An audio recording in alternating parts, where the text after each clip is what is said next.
മോനെന്തേലും ബുദ്ധിമുട്ടുവല്ലോ ഉണ്ടോ? തൊലിക്കാൻ ഇത്തിരി ബുദ്ധിമുട്ടുണ്ട്. ആരോട് പപ്പ വേണ്ട പപ്പ. മിണ്ടരുത്, നടക്കണേ ഇങ്ങോട്ട്.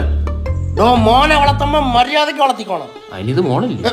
എന്റെ മോളെ കാര്യമല്ല, തന്റെ മോന്റെ കാര്യം. പഴം വിഴുങ്ങി എന്തോടാ കേൾക്കുന്ന? സത്യമായിട്ട് ഞാൻ ഒന്നും ചെയ്തില്ല അച്ഛാ. ദാണ്ടെ പഴം പോലും തൊലിക്കറിയാതെ ചെറുക്കനെ പറ്റി വേണ്ടാനും പറയരുത്. യവനല്ല ഇവൻ. തൂക്കി ഇങ്ങ് വേടാ. എന്താ അച്ഛാ, ഏതാ ഈ സ്ത്രീയും പുരുഷനും? നിനക്കറിയത്തില്ലടാ അവളാ? ചേട്ടന്റെ മോള നല്ല രസമുണ്ട്. ഇവനെ നീ വിളിക്കുന്ന പേരെന്തുവായിരുന്നടി? ലുട്ടു. ഒരു ലുട്ടാപ്പി. ഈ ലുട്ടാപ്പി ഇന്നലെ എന്റെ വീട്ടിന്റെ മതില് ചാടി. രാത്രി പുറത്തിറങ്ങി പെടുക്കാൻ മടി കാരണം കട്ടിലിൽ പെടുക്കുന്നവനാണ് അവൻ. ഇന്നലെ കൂടെ നിന്റെ അണ്ടർവെയർ ഞാനാ കഴിവിയത്. അതെ. ഇവൻ പിന്നെ ഇടാത്തോണ്ട് കുഴപ്പമില്ല.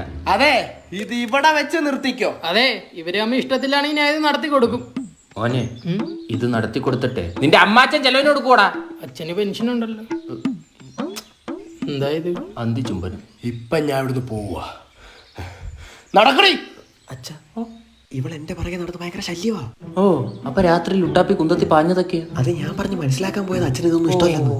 രാത്രി അവളുടെ വീട്ടിൽ പോകുന്ന കുടുംബത്തിന് ചീത്ത പേരുണ്ടാക്കാനല്ലേ അച്ഛൻ? അവന് പ്രേമിക്കാൻ ഒരു പെണ്ണേലും ഉണ്ട്, നിനക്ക് അതേലും ഉണ്ടാടാ. എനിക്കിതിനോടൊന്നും താല്പര്യമില്ല. ഇതത് തന്നെ എന്തൊക്കെ കാണണമെന്തോ.